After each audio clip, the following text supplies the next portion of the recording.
want to say good day to you this day of your time. How are you all? All right. First of all, once again, we thank each and every one of you for your participation in the co-creation of this interaction and allowing this transmission to occur. This day of your time, this transmission is part 2, as you call it, of a 3-part transmission. Last night of your time, in your time, moments ago to us, we spoke about the idea of 15 minutes and counting, wherein we describe the idea of the plasticity of the neurological net of the brain, and how every thought, every idea, every feeling, every belief, every definition changes, literally changes the pathways, the neurological pathways of the brain, and how, in what we are about to transmit, the information therein can allow you more efficacy in taking those changes and forming those changes along certain vibrational lines to instill certain pathways that will become more superconductive and hyperconductive, to allow you to become a more refined antenna, to allow the brain to become a more refined receiver of the downloads from the higher mind, so that the physical mind, in having that brain rewired into a more receptive, more clearly receptive antenna, then the physical mind can take what it perceives as more representative of the vibration of the download from the higher mind, and you can be more in accord, more in alignment, more in agreement with the idea of the guidance of the higher mind. In understanding that it takes about 15 of your minutes from the beginning of the rewiring for that rewiring in the brain to go from a plastic state to once again a crystallized state and hardwire itself with the new information. This transmission has been designed, and later on the holotope experience specifically has been designed to allow, during that plastic state, when it is going from rewiring to hardwiring, to be imbued with the appropriate frequency to ensure as best as possible that when it is hardwired, it retains the appropriate vibration that will allow your brain to become a clearer receiver and an antenna for the download vibration from the higher mind. But before we get to that point, in our 3rd part of the transmission, we would now like to examine and explore with a kind of an X-ray approach the idea of what beliefs are, what it is you are specifically looking to change. And this is why we have entitled the idea Brick Walls and Beliefs, because we understand that very often when you have a belief and you wish to change it, you say you prefer to change it. Sometimes we know that many of you experience a great degree of difficulty in allowing that belief to change.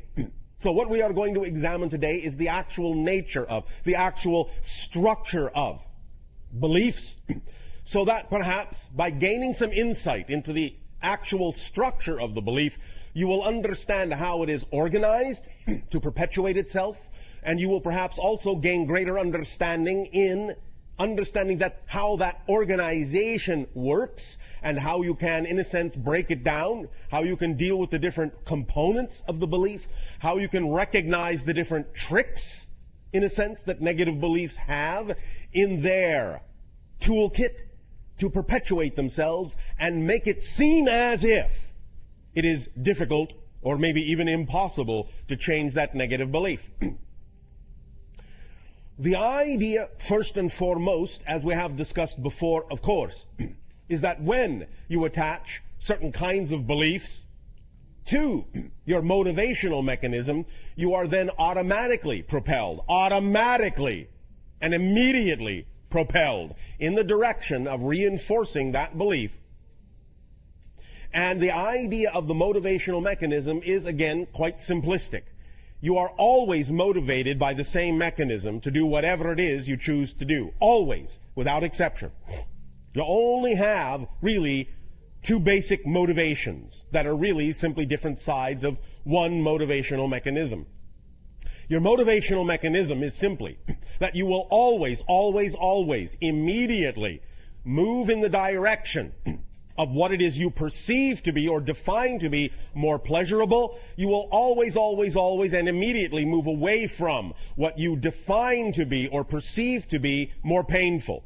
The key herein is the idea of what it is you define, what it is you believe, what it is you perceive to be pleasure and pain. Many of you say that you, in a sense, intellectually recognize what it is you prefer, and yet you do not necessarily understand why it is you do not choose it, why it is you do not always act on it.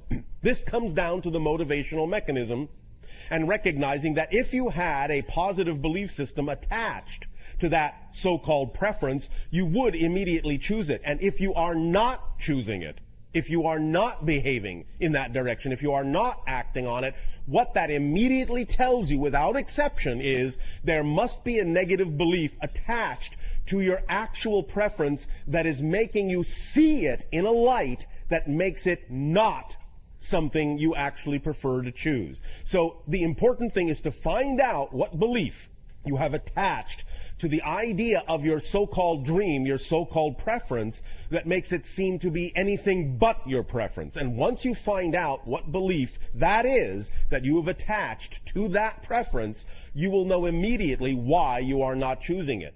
Many individuals will actually remain in a painful state, even over the idea of what they say they prefer to choose, because of the belief systems they have attached to the thing that they say is representative of their passion, which then makes their passion actually seem more painful of a choice than the pain they are already choosing.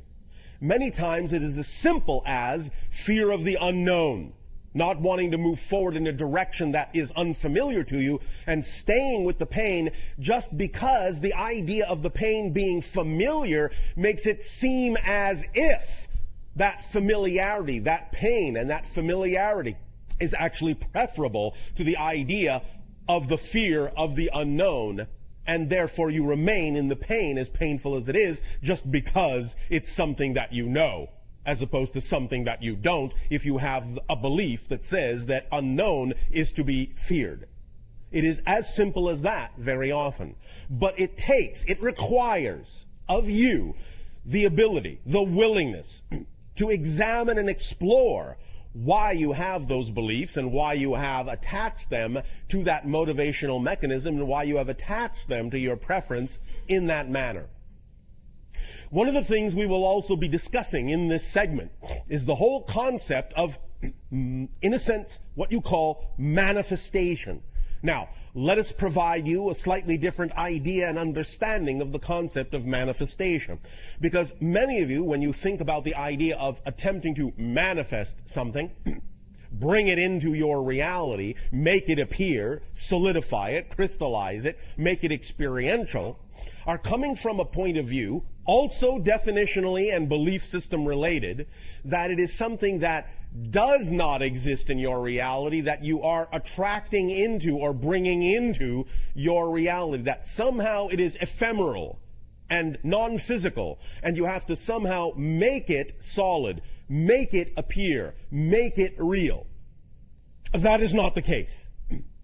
What it is that is representative of your preference and what you call your desires to manifest already exists in your reality. It is already manifest. The idea of manifestation is not bringing something that doesn't exist into existence or attracting something over there and bringing it over here. The idea is that what you desire to manifest is already here, already existent, already real. Manifestation is the process of giving yourself the ability to realize, to perceive that it is already here. You do not have to do any magical thing to make it come into existence. It is already existent. It's already within your sphere of reality. It is just that your belief system makes it invisible to you. So manifestation is not the process of actually conjuring something out of nothing. It is the process of making the invisible visible. And that simply requires an alteration of perception. That's all it takes. So we are going to be talking about that idea as well. And let us begin right there. The idea of one of the mechanisms of manifestation that allows the invisible to become visible is something that uses the power of paradox very strongly. We often talk about the idea of paradox as the recognition that you are in a very powerful place, right in the center of your power. Because what to you may seem paradoxical, what to you may seem contradictory, two opposing ideas that cannot necessarily seem to coexist, but do coexist, tells you right then and there that there must be a middle ground from which they both come. And that middle ground, that balance point, is your place of power from which you have generated the apparently paradoxical and apparently contradictory concepts. But because you can perceive them both, it tells you that just the perception of those things alone tells you that you are actually in the center of those things, that they come from the center of your being, and that you're simply seeing reflections of the polarity, expressions of the polarity of creation. But polarity within you combines and interacts in a very specific way to generate your true perfect place of balance and perfect place of power. So when you see paradox, rejoice, because it is telling you that you're standing right at the center of your creative self and have the ability to thus then manifest and transform and make the invisible visible very quickly. Let us explain a little bit more clearly about the idea of the paradoxical nature of the mechanism of manifestation. Many of you have been taught to think about the idea of manifestation as an issue of intention and as an issue of focus, as an issue of concentration. And in a sense, this is accurate. However, a very important point is often left out, or at the very least, sometimes this point is spoken of independently, and so no connection is made to the idea as a whole concept. The two seemingly paradoxical issues here are intention, focus, and concentration, and conversely on the other side, what you have often heard in many metaphysical and New Age information sources, the idea of surrender and letting go. These two things are not diametrically opposed. They are not mutually exclusive. They work together in a whole mechanism. In other words, the secret, one direction of the paradoxical mechanism is the idea of intention, focus, and concentration, and then, after that has been done, letting go and surrendering and letting the intention, focus, and concentration do its job on higher levels. Working these two things, linking these two things together gives you the entire mechanism of manifestation, or at least one direction of the energy. We will discuss the other direction in a moment. But first, let us again amplify this concept.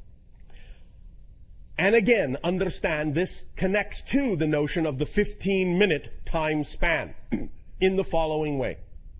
Any time that you have a desire or a preference for a manifestation, the idea, yes, is that, in a sense, it must be representative of your passion. It must become your world.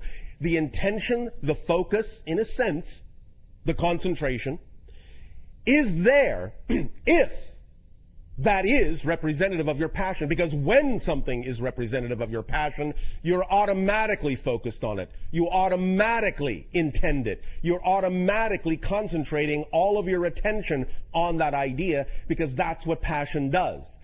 If you are passionate about something, there is no other choice. There is no other consideration. All other things fall by the wayside. That is a true description of the idea of being in your passion. There simply is no other choice. So there is automatic focus, automatic intention.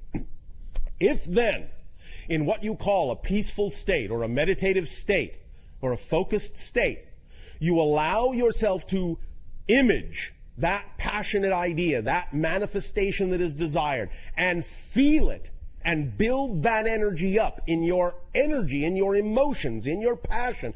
Build that energy to a peak over the course of simply 15 minutes and no longer, sometimes even less, when you get proficient at it. You don't always need all 15 minutes, but 15 minutes at the most is all that is necessary for you to activate the idea of the wheels, of the gears, and put it in motion with regard to the idea of allowing the invisible to become visible. But when you do that, when you build it to a peak over the course of a few minutes or 15, the next step is to completely and utterly let it go. Forget about it. Stop caring about it. Let it go. Surrender it utterly to the higher self. Let the higher self now do the job. You see, physical reality, while apparently complicated at times, is actually not extremely complex. In a sense, it is actually built on very simple principles, and you don't actually have to do very much to get the ball rolling.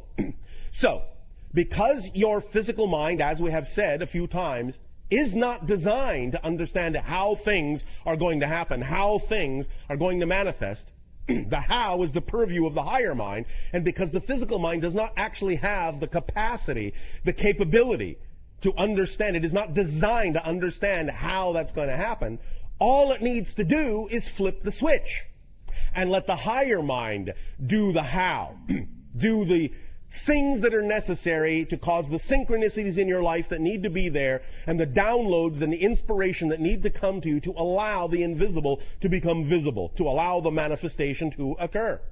So all you need to do is do it a little bit for no longer than 15 minutes, bring that up to a full peak of passion, a full peak of imagination, a full peak of visualization, however it is you wish to do it, with that intensity, that concentration, and that focus, and then utterly, utterly, utterly let it go. Now, we understand again that because of certain negative beliefs, many of you find it difficult to actually let it go. But that is very important, because without the letting go side, you don't actually have the whole mechanism engaged. It is important to understand that the intensity, focus, and concentration must be paired with the surrendering and the letting go to actually have the whole mechanism of manifestation. This is using the power of paradox built in to this idea, to this process, to this permission slip. Letting go means you really know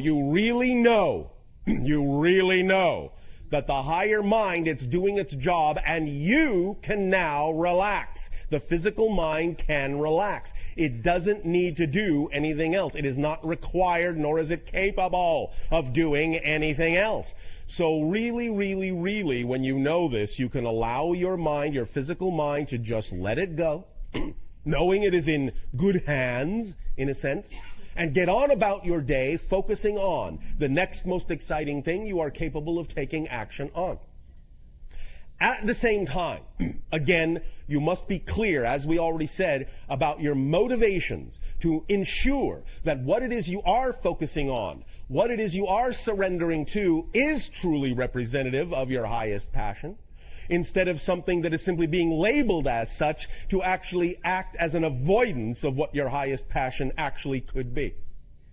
This is where you have to really be clear, again, about the idea of what beliefs you are dealing with. Because many of you often fool yourselves and trick yourselves through the negative belief system into thinking that you're acting on your excitement, when in fact you're actually acting out of anxiety and covering it up because you're afraid to look at the idea of what it is that actually does excite you because of all the negative beliefs you've attached to it.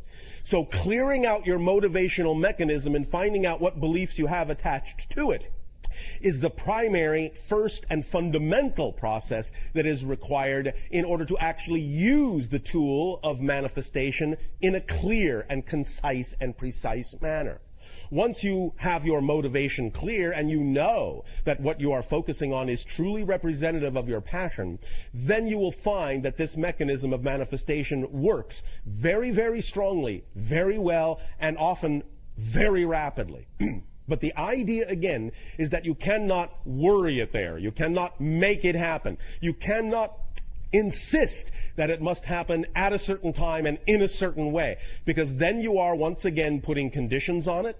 You are not allowing yourself to truly let it go. You are not allowing thus then the higher mind to do its job. You're actually blocking the entire process by keeping, in a sense, the control, or trying to keep control of the situation within the physical realm. And the physical realm is not designed to handle energy in that way. It does not have the ability. It does not have the capacity to do the job of the higher self. It simply doesn't work in physical reality that way. It would be as if you dove down under the sea with your breathing apparatus, and then instead of allowing yourself to rise to the surface and taking your mask off, taking your breathing apparatus off, and taking a deep breath up there to go back into that realm, it is as if you are insisting, by trying to control it in physical reality, it is as if you are taking off your mask, taking off your breathing apparatus underwater, and inhaling, and wondering why you start choking, and wondering why you cannot see that far anymore, why things are suddenly murky and muddy, and why you are suddenly drowning. The idea is you must allow yourself, your whole self, to participate in this idea of creation of your reality. And you are not a whole self. You are not a whole person unless you allow the physical mind and the higher mind to work in concert. We know many of you have been taught to think that the idea of the higher mind, being that it is non-physical, is somehow not really a part of who you are as a person. It's something else, somewhere else, on another plane, on another level, and has nothing to do with what you're supposed to be doing as a personality in terms of guiding yourself through life. But that is not the case. In order to actually move through physical reality as a whole person, you need the back and forth. You need to work in concert. You need a partnership between physical mind and higher mind so that you can actually function as a whole person and use each component in the way it was designed to be used, so that you can then allow the mechanism of manifestation and the creation of your reality to work in an effortless and aligned way with the idea of the vibration of yourself as a total being. So, the idea of the power of paradox in this manifestation mechanism is also working in the opposite direction. For as you allow yourself to have the intensity of focus on your highest passion, and you allow that energy to build up to a pinpoint, a white-hot pinpoint of concentrational focus and imagery and energy and emotional feeling, bringing it to that fever pitch, and then as you let it go, the idea that is moving in the opposite direction is the issue of concentration and expansion. The idea here is that as you actually concentrate, in a sense, as you bring things down to a pinpoint, you're actually raising the frequency, you're actually expanding the frequency of your energy by focusing it down to such a small focus, small passionate pinpoint. You're actually expanding your energy in a sense, building it up. In that sense, reaching out, letting it expand, because you are now focused solely on your passion, more in alignment with your true core natural self, so your energy will expand. As you let go, in a sense, the energy then collapses back to your physical self. But as it has done so, it is similar to what your physicists call the collapse of the waveform. What this means is, as you focus and as you concentrate, and as you expand and expand and expand your energy bubble, you are containing all probable ways of manifestation that are best for you, that could occur. You're expanding your probability net. And as soon as you then surrender and let it go, and that energy bubble collapses back down to your immediate reality, you are allowing the bubble to then automatically choose the highest probabilities that will actually help you bring the manifestation into your awareness. So this is the paradoxical mechanism, is as you focus, as you concentrate, as you, in a sense, narrow your field of view on the thing that you are most passionate about, you actually expand your bubble of energy probabilities.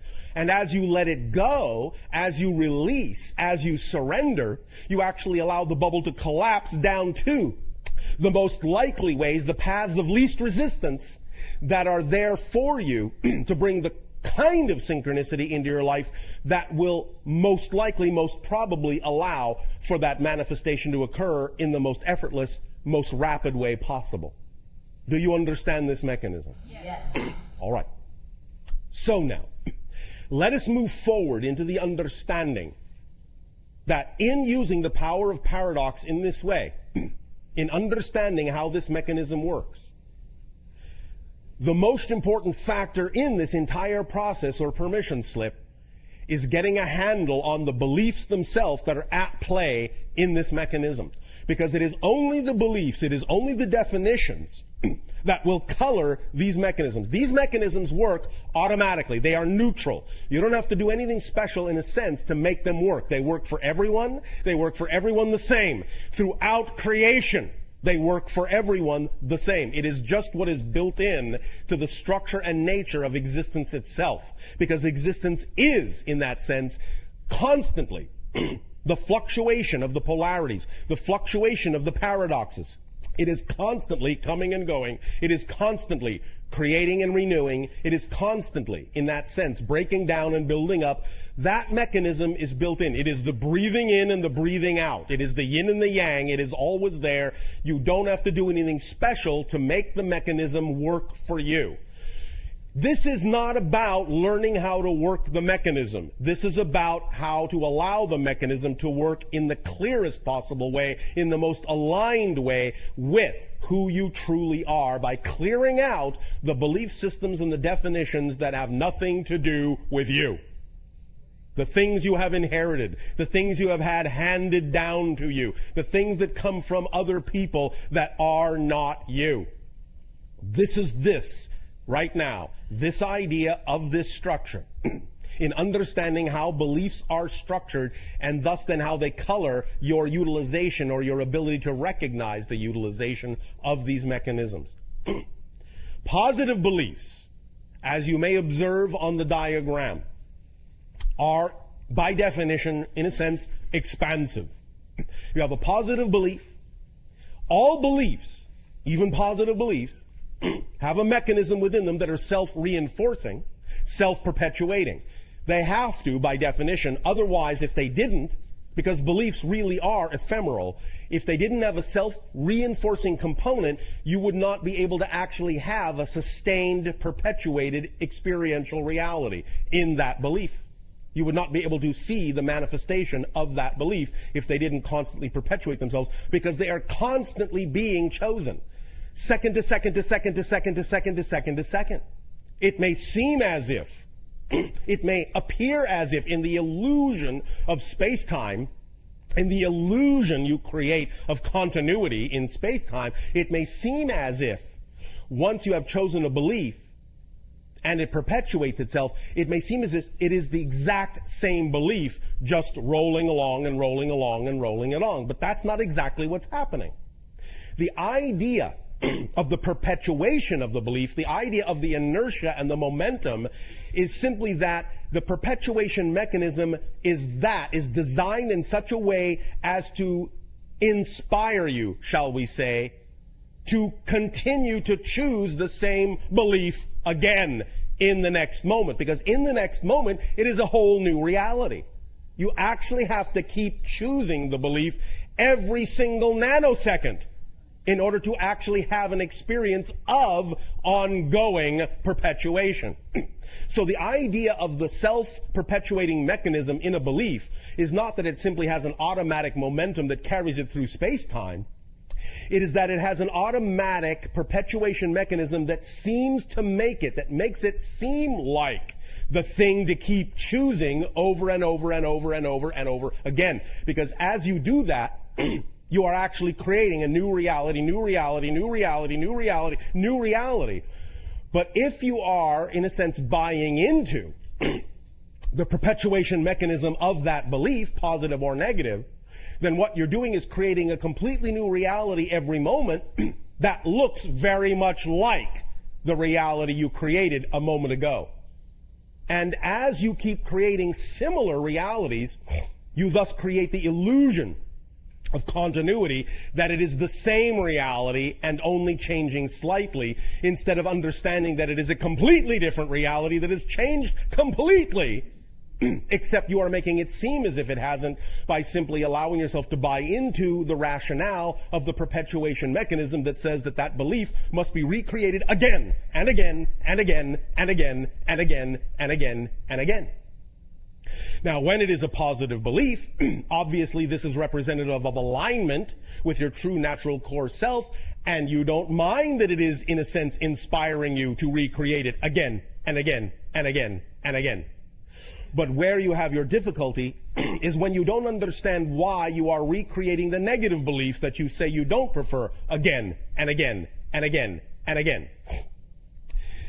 As you can see from the diagram, and even though this is an oversimplification, it will do to illustrate the point, because of the nature of positive beliefs being integrative in that sense, they are, in a sense, more simply structured.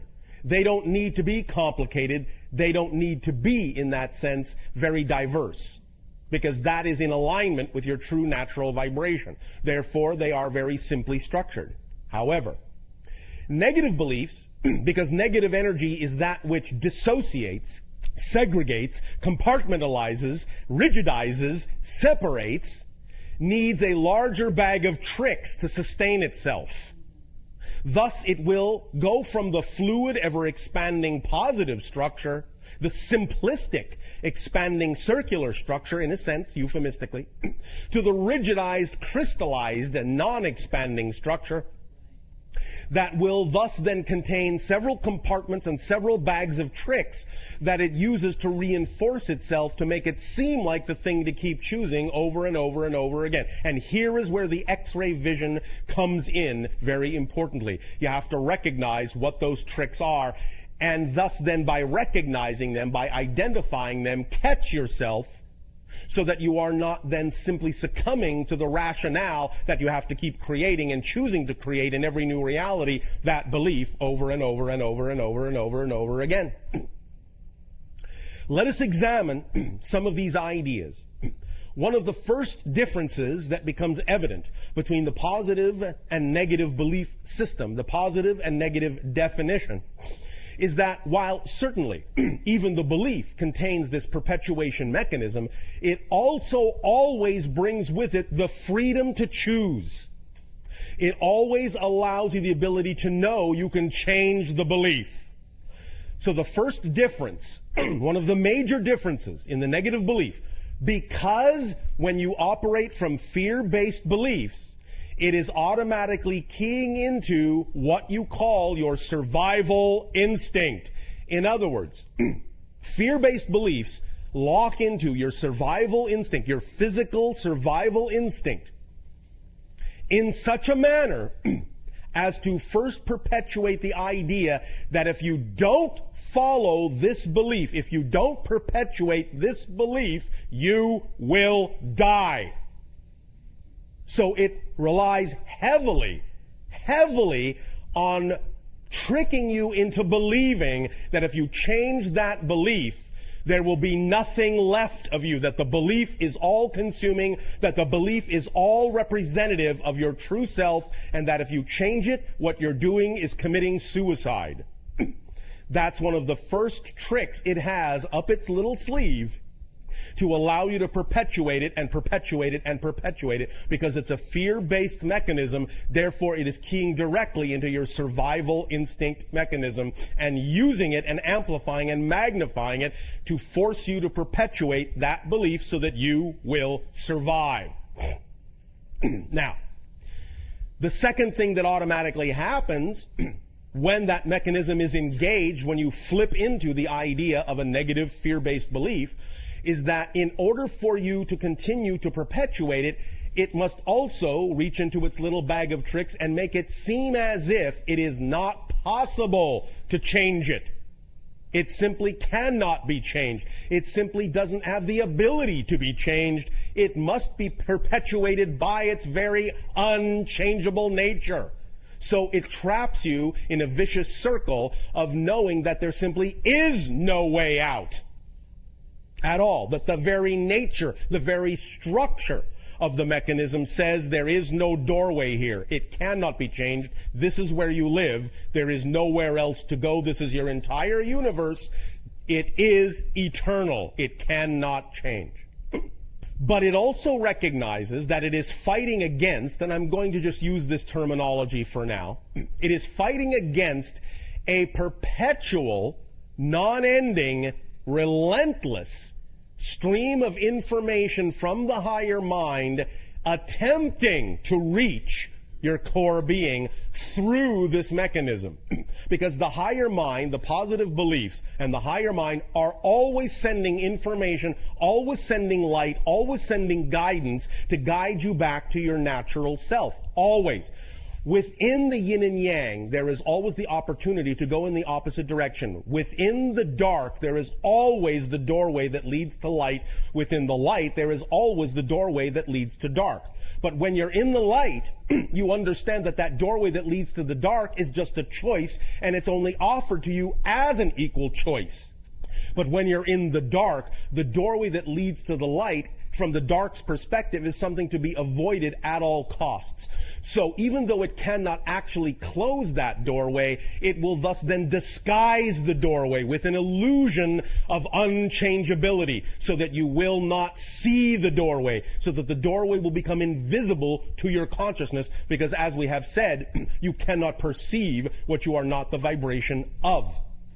When you are in an enlightened state, you can see all choices, even the negative ones, because they are all equal choices from the perspective of the higher mind. But when you are in the lower vibrational state of a negative belief and fear system belief, then the idea is that it must disguise these things that exist as choices to make it seem as if there is no choice at all. So, tapping into the survival mechanism, the first thing it does with that energy is it disguises, it covers up that doorway so that you don't even know you have a choice to go back into the light, because that doorway is always there.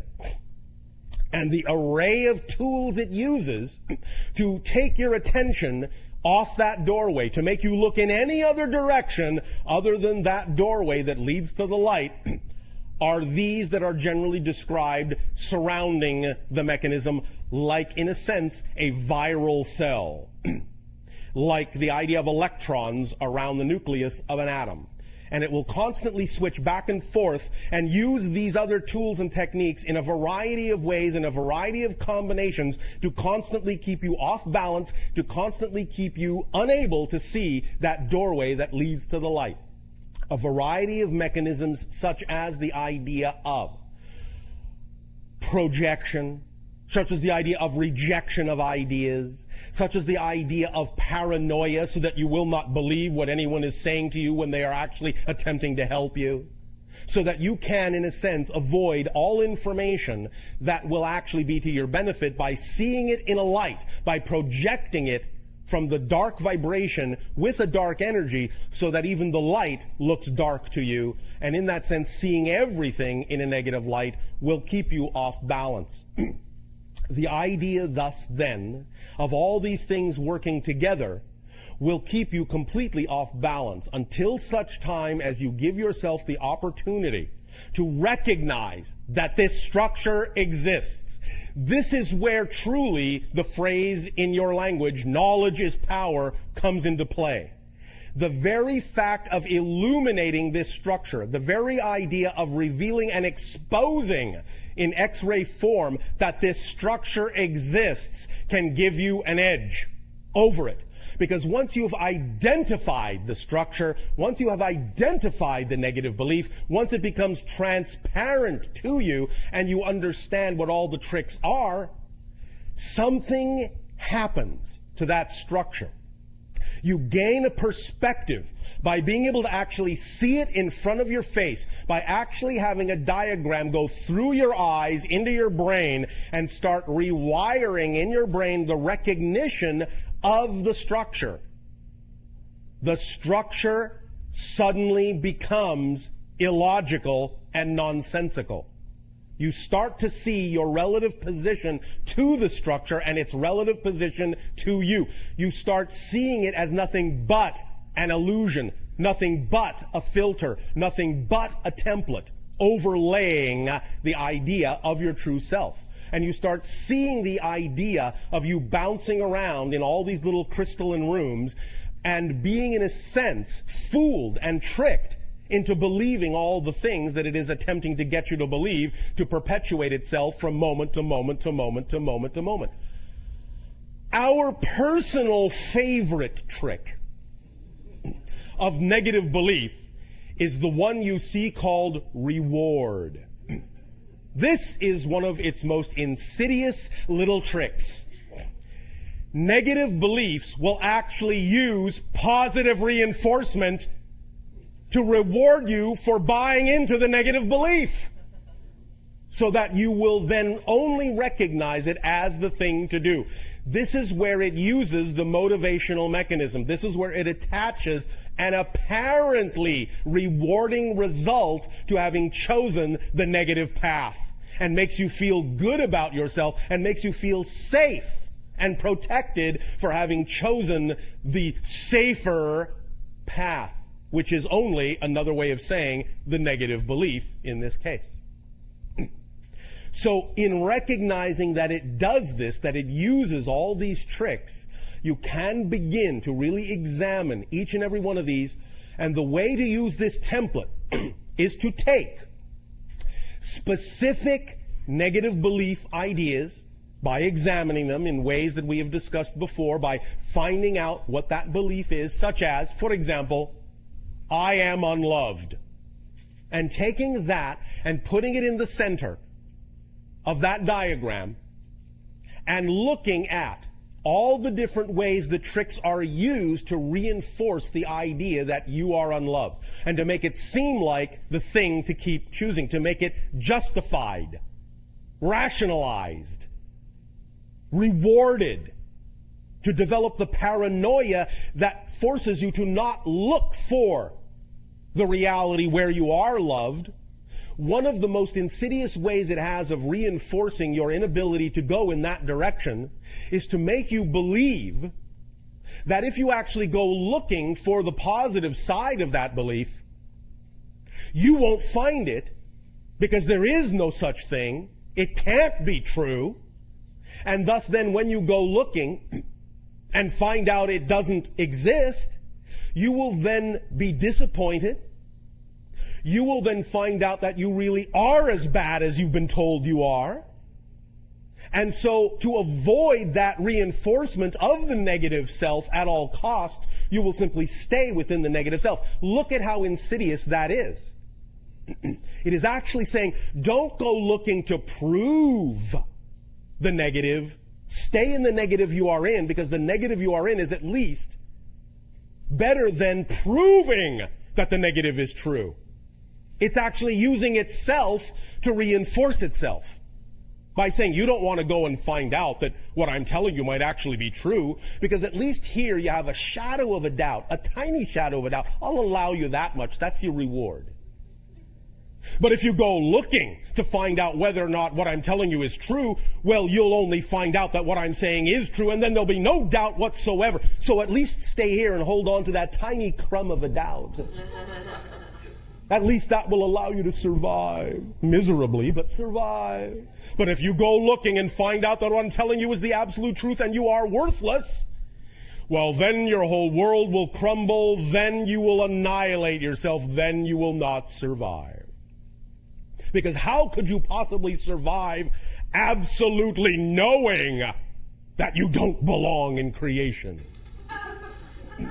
How can you survive absolute knowledge that you are worthless? How could you survive that? You can't, says negative belief. You can't. So stay here and just play with that little doubt that I'm giving you, that it, well, I don't know, it could be true, that, or maybe it's not. I don't know, but this is safer. At least here I'm alive, as miserable as I am, so I'll keep perpetuating this, and I'll bring the doubt with me, and I'll keep wondering, could it possibly be true that I'm really this worthless? Maybe I'm not. Oh, but if you go looking, you might find out that you are. Okay, I'll stay here. Again and again and again and again and again and again and again and again and again and again and again. But now, allowing your higher mind through our reflection to you to see the diagram of the tricks it is using to create these scenarios, to create the illusion that you must perpetuate the negative belief. This diagram will now begin to imprint itself in your neurological net just by looking at it. And when we do the holotope experience, the 15-minute meditation later, we will burn that image into your neurological framework, right into your template, so that from this point forward, you will not be able to forget that this bag of tricks is being used on you when you succumb to a negative belief. And that will give you an edge, just enough of an edge, so that when you find yourself falling into a negative belief and perpetuating it, and going, oh, poor me, this is my lot in life, I will never escape this, there is no way out, it's not changeable, what you're saying to me is not true, you are my enemy by telling me I am loved, then you will remember this template and suddenly go, oh, wait a minute, something's breaking through. I'm getting a whisper, I'm getting an echo from the higher self that this might just be a trick. You'll start remembering that the bag of tricks is being used on you, and suddenly you will realize the fallacy, the folly, the illogic of it, the nonsensicalness of it. You will recognize that it is just a belief like any other belief, that you don't have to believe what it is telling you, that you can believe what you prefer, you can switch over to the positive frame of reference, that you have freedom, that you have choice, that you have inspiration, that you have growth, that you have positive synchronicity instead of negative synchronicity, that you can expand instead of contract, and you can start to see through the illusion that the negative belief is desperately trying to get you to believe, because it is basing that desperation on the idea that if you let that negative belief go, you will die along with it. The idea, however, to also further understand is that that is also a fallacy. The negative belief will actually never die. It will simply become equalized as one of the many infinite choices you have to choose from. And you will see it that way from the positive side, from the positive perspective, that yes, that belief is still there. I could still choose that negative belief. But now that it is simply equal to any other choice, I prefer not to. I prefer this instead. So it will not really die. But it will do everything in its power to convince you that if you change your belief, you will annihilate that belief. And since that belief is all you are, you will annihilate yourself. You will be committing suicide by letting that belief go. And you will not find anything to replace it, because there is nothing to replace it. And you will wind up in emptiness, in a void, alone, miserable, forever and ever. Amen. That's the bag of tricks of the negative belief. So, in the third part, as we say, of this transmission today, we will really lock this into your neurological net using the holotope experience. And you will begin to see that this will change things. Even if it is just a little crack that appears in the plan of the negative belief, in its bag of tricks, that little crack will be enough to let you see the doorway out, to let you see that doorway that leads to the light. And that's all that's needed, is just the ability to know, the ability to see, the ability to perceive that that doorway exists in the dark. That's all you need to start moving toward that doorway. You will be continuously bombarded by the tricks, of the negative belief that will try to scare you again away from that doorway, but now you will know it is just a bag of tricks. Now you will know that what it is telling you is not empirically true. It is just what it is attempting to do to preserve itself. So as you get closer and closer and closer to that doorway, believe me, it will put up one hell of a fight. It will amplify these things and make them seem so life-threatening if you ignore them that it will be even more and more difficult to get another step closer to that doorway. But as long as you keep your sight on that light at the end of the tunnel, you will arrive at that light, no matter what it says. And at each step, and this is where you're going to have the edge, what we have just described is what the negative belief normally does should you catch a glimpse of that light. It will bombard you, magnify, amplify its bag of tricks to turn you away from that doorway, to cover it up again. But now, the difference will be that in knowing this template, in having it burned into your neurological net, as you now see the light in the darkness, as you now move toward it step by step, every single time the negative belief attempts to bombard you with one of its bag of tricks to reinforce the negative belief, you will always key back into your default position, will always to key back into the template. And you will start to see cracks form in its arguments. They will fall apart. They will not be able to sustain themselves because you will constantly understand that whatever it is they are bombarding you with, whatever it is the negative belief is attempting to divert you with, is again nothing but a part of this template. And once that is burned into your neurological net, once it is hardwired in, you will find that you will never be able to completely buy into the negative belief again. There may be moments where you might allow yourself to get strung along in the illusion. Hey, buddy, want to buy a watch? You might go along with it. You might consider it for a moment. Oh, well, yes, that's a very pretty watch. Hey, wait a minute. You're trying to sell me a bill of goods here, aren't you? Oh, well, you'll catch it. You'll identify it. You'll call its bluff. Now, here comes the truly empowered part. Once this template is burned in, once you always go to the default position that you cannot get away from recognizing that these negative feelings, these negative ideas are nothing but a bag of tricks, once you call its bluff, here's the really important part. You're going to focus on that little spot of light at the end of the tunnel, and you're going to pull that light in through yourself, and you're actually going to give some of that light to the negative belief, to let the negative belief know it is valued, it is loved, you are willing to allow it to continue to exist because it always will.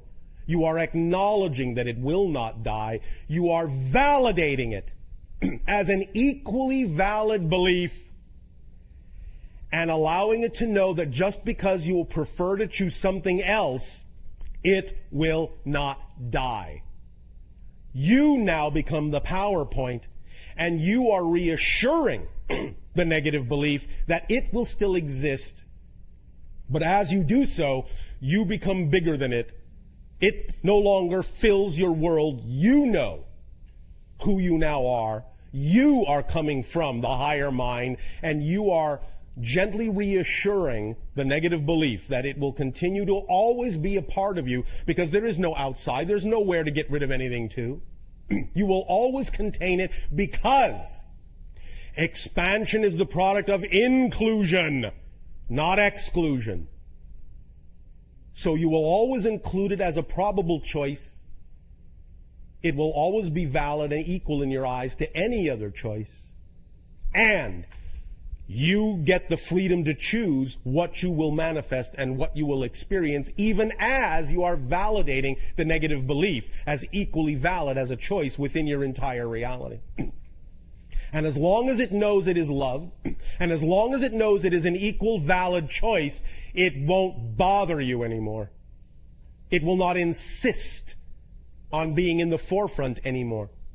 Because once everything is an equal choice, it is bathed in the light and the vibrational love of creation equally, and that is an overwhelming supportive feeling that will allow it to simply remain quiescent, satisfied, happy, joyful, in love with itself and you and all that is.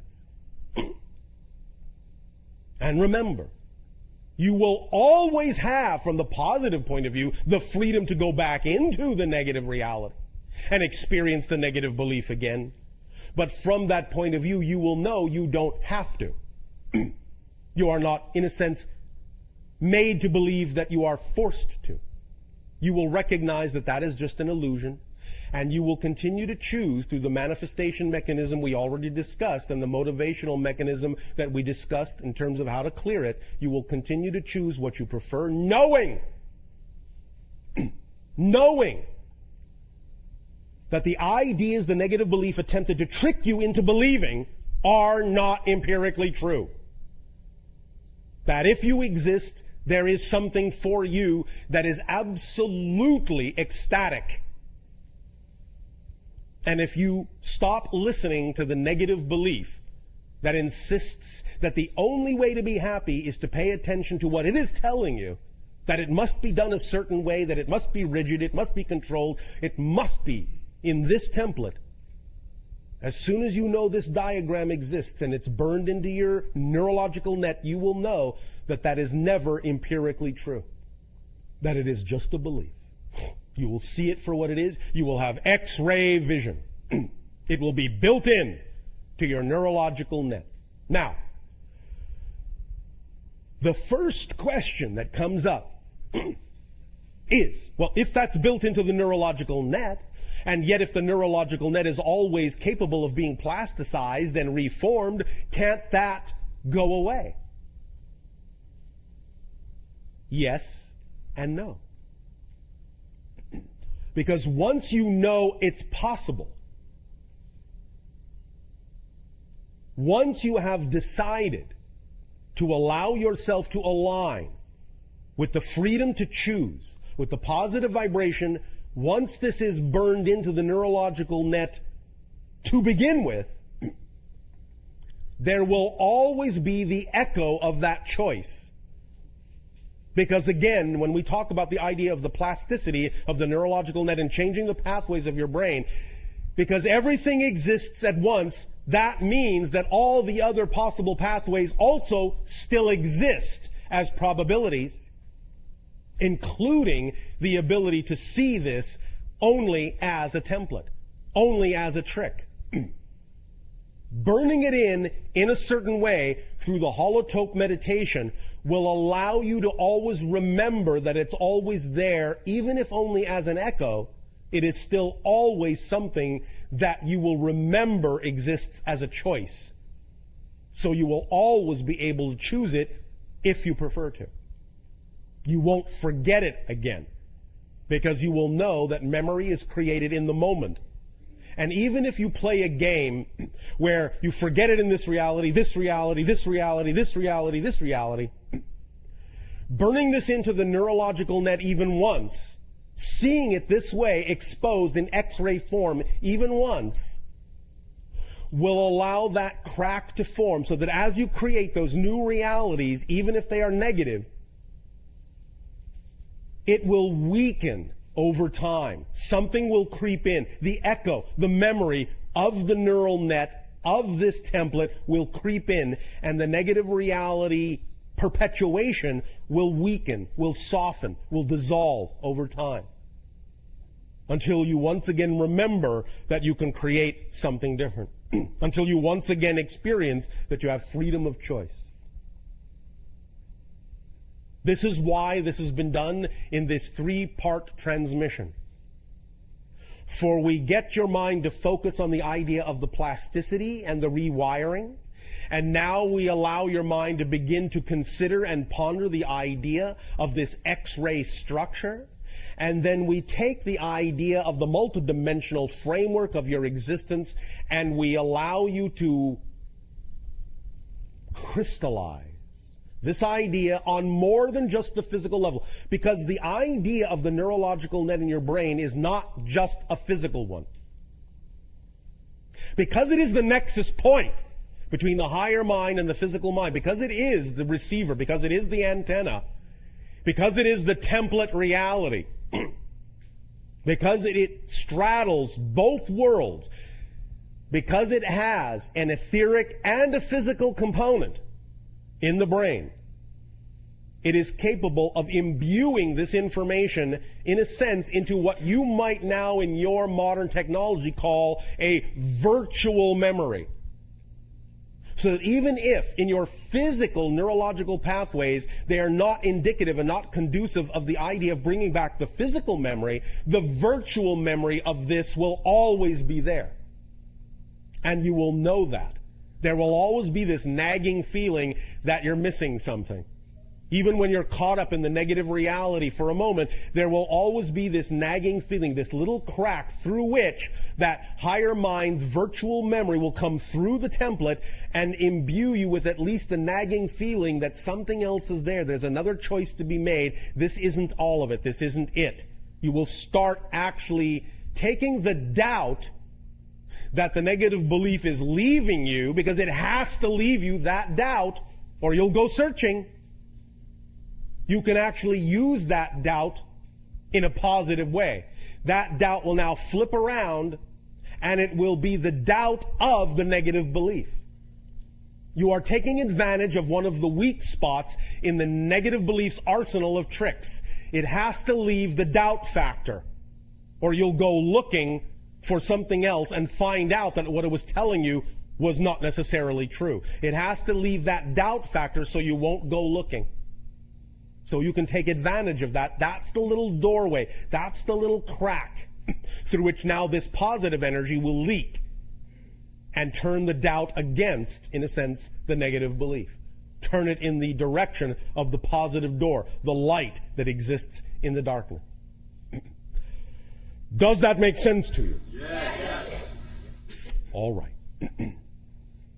We will thank you for the co-creation of this particular phase of the transmission. We invite you now to explore with us, if you wish, through question, these ideas and how to apply them in any way, shape, or form that seems of value to you.